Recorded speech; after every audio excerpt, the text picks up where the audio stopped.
Todd Howard is as short as Bethesda's chances to have a successful future. We gotta talk about the future of Bethesda. I actually planned to make this video last week, before Shattered Space, as I assume Shattered Space would launch a sort of resurgence into Starfield for many. Unfortunately, it does. Oh, my poor dear summer child. How can you be so blind? Not even the blind could not see the fact that Shattered Space is gonna make no one like the game. It was clear as day, okay? It was so blinding you didn't need eyes to see that Shattered Space is gonna be a disaster. And it was, as we all knew, because we're reasonable people. Doesn't seem like this one really connected with audiences, but I also think this release, and really this year overall, gave us a really good idea of where this company is going next. So we'll dive into that. The graveyard, the dumpster, places, but not college. Pick one. Because for some of you, the future of Bethesda will be incredibly promising, but for some others, you might not exactly love this direction. But of course, the undeniable and really the biggest talking point around Bethesda right now is Shattered Space, and really Starfield overall, and the fact that it just doesn't seem to be connecting with audiences. At least not on the same level of some of their previous titles. Lots of people point towards the review scores or even current. This is gonna be another video of people, of someone trying to say, hey, Starfield Shattered Space sucks, but I'm getting paid by Bethesda way too often and load up like a piglet for slaughter to say anything really bad about it. So my word choice is gonna be didn't exactly hit the mark. Not shit, but didn't exactly hit the mark. Sad. Truly sad. Player numbers, but there's another aspect that I don't see many people talking about, and that's just this general lack of interest in Starfield content. For me personally, I thought I'd be making Starfield videos on a weekly basis for the past year or so, but the reality was just a couple. I was for a very long time when Starfield came out. I was literally pumping out 2 or 3 videos a day laughing how absolutely pitiful and disgusting this game is. Man, I enjoy those times. I still want to go back to them. They were great. A couple of months after the release of Starfield, the audience for this game, at least on YouTube, just wasn't there. I made this video on Starfield mods roughly 2 months after the release of the game, and it got less than half the views of my typical uploads at that time. And no, this isn't just me reminiscing about some old Starfield videos, because the exact same thing is true once again right now. We're here, just a little over 1 week from the release of this new DLC, and it doesn't really make financial sense for me to keep covering Starfield, unless I'm just completely shitting. I mean, to be completely honest here, Juice, I'm not gonna lie. I'm not sure it makes financial sense to do YouTube on the game. And no, despite what many comments love to say, I don't just make up opinions for views. Otherwise, believe me, I would be deep into the criticize everything train, because trust me, those videos are a lot easier to make than. Not really. Not really. That's by the way a blatant lie and cope. Criticizing everything videos are nice because people like to criticize things, but if your criticisms are dumb, completely random, and don't make sense, people are gonna literally bury you as a moron. So you can't just criticize something at random and just say thing bad and people are gonna be like, yeah, this guy knows what he's talking about. No, you actually need to have an opinion, not just jump on a bandwagon of thing bad, I say thing bad, and I make billions. Not exactly how it works.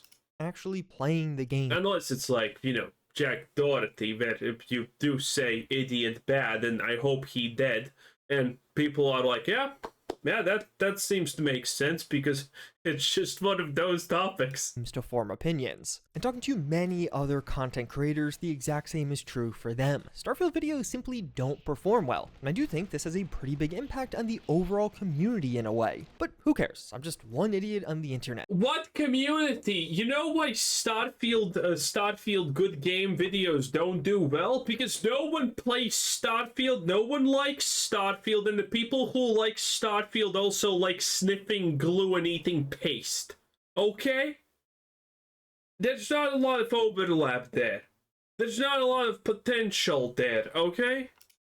Where this became a bit more telling to me was in the lack of interest even on some of Bethesda's own videos for Shattered Space. This Starfield deep dive was a really good video. We get a more lax style of hearing from several developers. Oh god, a Starfield deep dive video? Maybe I should watch that. That sounds like perfect fun to make fun of those losers. While also just seeing some of the very first gameplay of Shattered Space, and beyond relatively short and highly edited trailers, this was some of the first Shattered Space content we actually got. And this all came at the peak hype period, just 2 weeks before release. But then we also saw CDPR release a Phantom Liberty 1-year anniversary hype montage. It didn't include any new announcements or anything like that, but this little hype montage ended up getting more views than the Shattered. Well, obviously, Phantom Liberty is cool as hell. Starfield is dog water. Space deep dive in just 2 days. So now, of course, this is a I can't really tell if this is, oh, I want to keep my paycheck from Bethesda time to time, or is this completely just disassociation from reality at this point. It's so hard to tell. Very imperfect comparison, but it still does feel very informative. Even before release, it felt like the hype around Shattered Space wasn't as high as it was for the base game and even past Bethesda expansions. And as it came to the release of the DLC itself, a lot of players and even critics just didn't really connect with this DLC. It currently sits at just 29% positive on Steam, and as much as people will say this is a review bomb, again, what do you mean didn't connect? It's shit. People are blatantly calling it shit, and you're saying, oh, didn't connect to what? This DLC is nothing but more of the same slop. And people already didn't like the same slop. When Starfield came out, the most interesting part about it was a brain-damaged video where someone made dominoes out of sandwiches. But and then people were, oh my god, look at Starfield, it's so good, you can make dominoes out of sandwiches. Literally could not care less. If that's your highlight of the game, if that's like the biggest thing about it, I'm sorry, but that's trash and you should feel bad about your life choices. or artificially negative reviews from those who didn't actually play it, this almost perfectly tracks with the 31% critic recommendation. And well, yeah, gaming journalism isn't necessarily the highest bar. From what I can tell, basically all of these people did actually play the DLC, and it's just not really connecting with them. And mind you, the base game got really good critic reviews. And even when it comes to the Microsoft Yeah, the base game got really good critic reviews because it's Bethesda. They literally have been in controversies about the fact if you are a critic, a news organization, and you say this Bethesda thing bad, you're not gonna get another code again in your life. So if you want to keep reviewing Bethesda products, aka around the time that Elder Scrolls 6 is actually gonna be out soon, well, soon-ish, and if you want all those scoops, you need to say Starfield good. That was a whole controversy. store, Shattered Because everyone knows that this is how Bethesda does things. Space only has a 3.3 overall rating, although to be clear, that's out of 5, not out of 10. And when it comes to the actual player counts, as it stands right now on Steam, Starfield is definitively behind both Fallout 4 and Skyrim, although of course, a ton of people are playing Starfield on Game Pass, which Yeah, look at this. Sad, sad. Isn't going to be counted here, but even on Xbox, it's not like Starfield is doing crazy numbers. It's just two Can we stop looking at, Xbox numbers? There's no such thing as Xbox players. spots ahead of Fallout 76. And I've seen this common argument that Starfield is a new franchise and is such performing just as well as these past titans from Bethesda. No, that's not how it works. Go ask the makers of Elden Ring and Dark Souls franchise. They're gonna literally probably laugh at you. Is actually a good thing, but this is just a random day for Fallout 4 and Skyrim. It's not like these games got recent updates or a major drive to push new players, these are just typical numbers for them. While conversely, this is likely the highest player count Starfield will hit this year, and the fact that it isn't passing Skyrim on Steam, If you pay attention, you know what this attack is? isn't passing. It's the summoning from, the attack animation is the summoning from Skyrim. I don't. It's been a while. I don't remember. This is either the summon or when the summon dies thing. I think it's the one when you summon something or an enemy NPC summons something.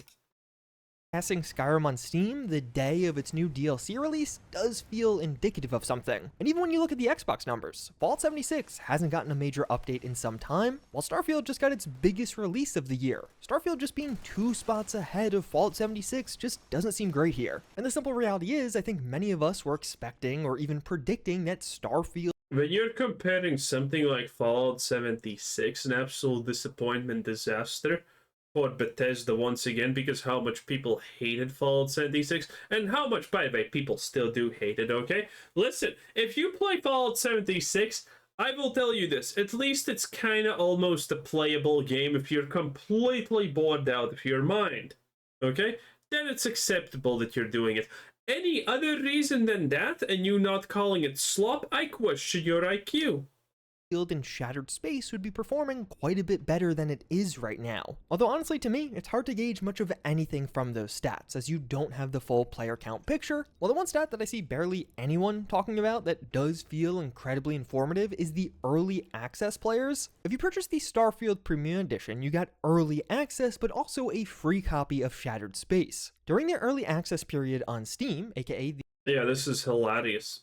Again, roughly 6 or 7% of people decided to return for Shattered Space. This is how bad Starfield was. Typically, for a game when it has an expansion, roughly 25% of people come back and check how the expansion is and whatnot, if the game was even semi-decent. But for Starfield, 6 to 7% of people are only returning. That is abysmal. And again, this is considering it was on Game Pass for free, and considering people who bought the deluxe edition got this expansion for free. Starfield's numbers are undefensibly bad on all levels. There is no defense. Anyone who calls Starfield anything but bad has no idea probably what the hell they're doing.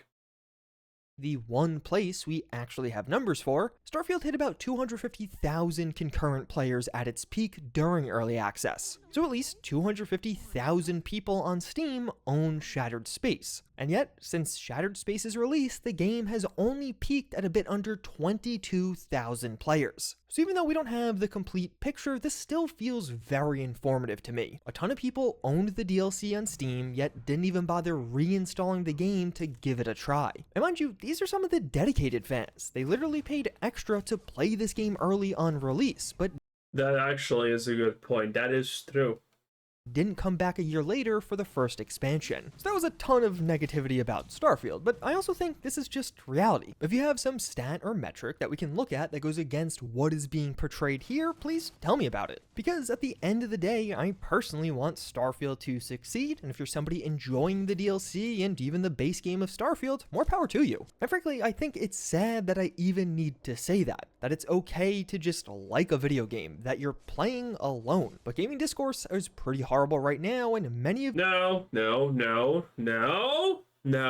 The fact that you like Starfield tells me that you don't have a future. you watching this video right now are part of that problem. But for me, I am disappointed in Shattered Space. I think for $30, this DLC felt small. As I played it, there were things I was looking for that it just didn't deliver on, and even though Starfield conversations online are pretty garbage, it still does seem like most people overall didn't really connect with this one. And honestly, one of the reasons this bums me out probably a little bit more than it should is it feels like this was the prove-it moment for Bethesda Game Studios and Starfield. Bethesda hasn't really been having a great run of things as of late. Financially, as of forever. it seems like they're probably doing okay, but they've had some broken games, problematic updates for their I don't know. I really don't know. They probably lost money on Shattered Space. games, as well as a ton of Not Shattered Spell, also Shattered Space, but they probably lost a lot of money on Starfield in general.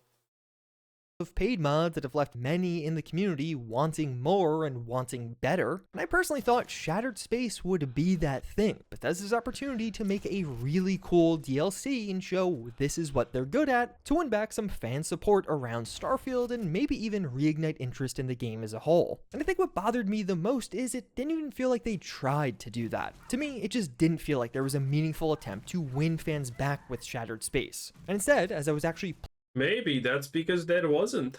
playing the DLC, it felt like they knew this was a DLC that many had already purchased, and they developed it with that in mind. Instead of going above and beyond, it really felt like they did what they needed to do to get the DLC out and move on to the next. Because in my eyes, this is definitely not Bethesda's best work, and I've seen them do better. So for me, it's disappointing that they didn't do better this time when it felt like they really needed it. And I honestly do think if review codes were seeded, if some of these reviews came out ahead of time, it would have hurt player interest. And to me, it felt like this was the moment. It'll now be roughly a year wait until the next expansion with Starborn comes out. And do you really think that? Oh boy, that expansion is probably gonna be completely dead in the water. If this one no one cared about, the next one even less are gonna care. One will sell even better after all of this? Bethesda has already confirmed the updates going forward are going to be less frequent compared to 2024. So we very likely just have That is pathetic, by the way, because not a single thing Bethesda did for Starfield I would actually call an update. They literally were masquerading bug fix patches that introduced more bugs than they fixed, by the way, Bethesda, as content update patches. There were literally no content updates. I can name the 4 content updates on my hand right here. Vehicles that are a horrible buggy mess that most people don't like because the game wasn't designed with them in mind, so all of the maps are just horrible to drive in. FOV slider, mini maps for cities, which prove to be useless and just show people how small the game really is and how barren and desolate it is. And the eat button. That's it. That's it. That's the 4 gameplay updates Bethesda did with 100 people working at bug fixing. That is insane. That is sad. had the most content-rich year for Starfield yet, and this overwhelmingly negative response does make me wonder if something will change. Earlier this year, we very unfortunately saw a bunch of layoffs and even studio closures at Bethesda. Bethesda game studios themselves were impacted by some of these, while Arcane Austin and Tango Gameworks were fully shut down. Tango Gameworks was literally just coming off an award run with Hi-Fi Rush, and even the VP of marketing at Xbox described this game as a breakout hit, but the studio was still closed. Oh, we talked so much about Hi-Fi Rush. No one cares. Get out. Hi-Fi Rush's objective was to create an audience in Japan and get a foothold in the Asian market. It didn't. It failed. Yeah, it was an overall success, but it failed at the one thing that it was actually designed to do. And since it failed at that, yeah, it's, well, GG, no re, I guess. House Studios was also closed, but thankfully absorbed into ZeniMax Online Studios. So now, I don't think Bethesda overall is going to be shut down, but we know Bethesda wants to continue making Starfield content. We've heard from both Emil and Todd Howard how they want to do this, with Todd mentioning yearly expansions as long as players stick around for them. But does this sustain that? I honestly don't know. No. Starfield is the mainstay on the top 50 games played on Xbox, but so is Fallout 76, Skyrim, and Fallout 4. Perhaps the Game Pass audience is simply enough to keep things going at the current pace for Starfield, but it definitely seems like the main issue would come with opportunity cost. Bethesda Game Studios has a lot of valuable IPs that aren't necessarily being utilized to their full potential right now. Even Microsoft reportedly wants a new Fallout game out faster, and after these studio closures and layoffs earlier this year, we heard from Matt Booty, the head of Xbox Game Studios, who said, "Today, I'm sharing changes we are making to our Bethesda and ZeniMax teams. These changes are grounded in prioritizing high-impact titles and further investing in Bethesda's portfolio of blockbuster games and beloved worlds, which you have nurtured over many decades. To double down on these franchises and invest to build new ones requires us to look across the business to identify the opportunities that are best positioned for success. This reprioritization of titles and resources means a few teams will be realigned to others, and that some of our colleagues will be leaving us. So as we sit Oh, here and look at the wake of no. Shattered Space, it makes me genuinely wonder if Xbox could force something to happen here. Because honestly, I think a Fallout 4 DLC that released in 2024, even 9 years after Wait a minute, look at this. How the hell is the shooting here just visibly so much more fun than in Starfield? release, would probably outsell Shattered Space. Not that I think they will release more Fallout 4 DLCs, but I think the market is changing. Even though this clearly mob is a pincushion, it doesn't matter. It's so much more fun to look at this than any combat in Shattered Space. Like, how is that a thing? How is that possible, even? And I think Xbox is too. Is Starfield a high enough impact title? Because to work on more Starfield content means not working on more Elder Scrolls or Fallout content. As of right now, we don't have a perfect picture on the Who cares? People are completely disillusioned with Elder Scrolls 6 being even a playable game at this point. Starfield numbers or even what Xbox thinks of them, but it wouldn't shock me if they aren't happy, although it also wouldn't shock me if they are perfectly content. And if anything, I could totally see Starfield coming to PS5 sooner rather than later. But even beyond Starfield potentially seeing less content going forward, this entire Starfield situation, along with other things like Fallout 4 being pretty broken right now, and broken by an update Bethesda released this year, has been a worrying trend for many fans out there. So as we do start to look ahead at what's next after Starfield, some fans... By the way, the fact that Bethesda can just release an update that no one asked for, break everything, and then completely ignore it just tells you more than you need to honestly know.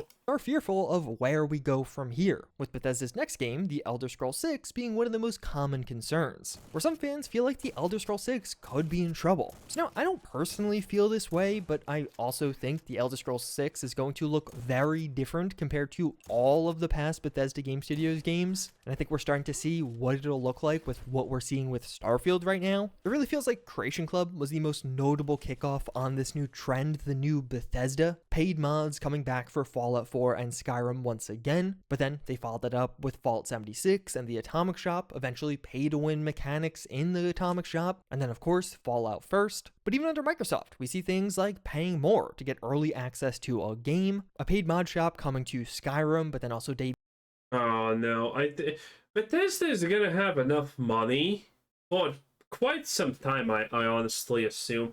And no, this is not on the concept of Microsoft's gonna give them money. No, you don't understand business, okay? Shut up. Bethesda is gonna have enough money, but it's gonna burn through the goodwill of their fan base. Again, when Starfield released, the fanboys were on full power mode, okay? But after a year after Starfield's release and everything has done, these same fanboys who were willing to put their worthless lives down just to defend Starfield now are switching opinions and saying, yeah, well, Starfield's kind of shit. And that's it. Bethesda is just burning straight through at a record-breaking speed. All through all of the goodwill that anyone even has left for them. It's gonna be a real disaster soon. debuting for Starfield right alongside free mods. And well, some of these paid mods I don't really mind. The DLC sized mods in particular are... Oh, you're not gonna talk about this. This is the vintage mod content. It's 10 euros. It's like a little extension. Trust me, bro. No, it's not. It's shit. Keep yourself composed. Anyway, that was Juicehead 10 out of 10. Bethesda, you're dead.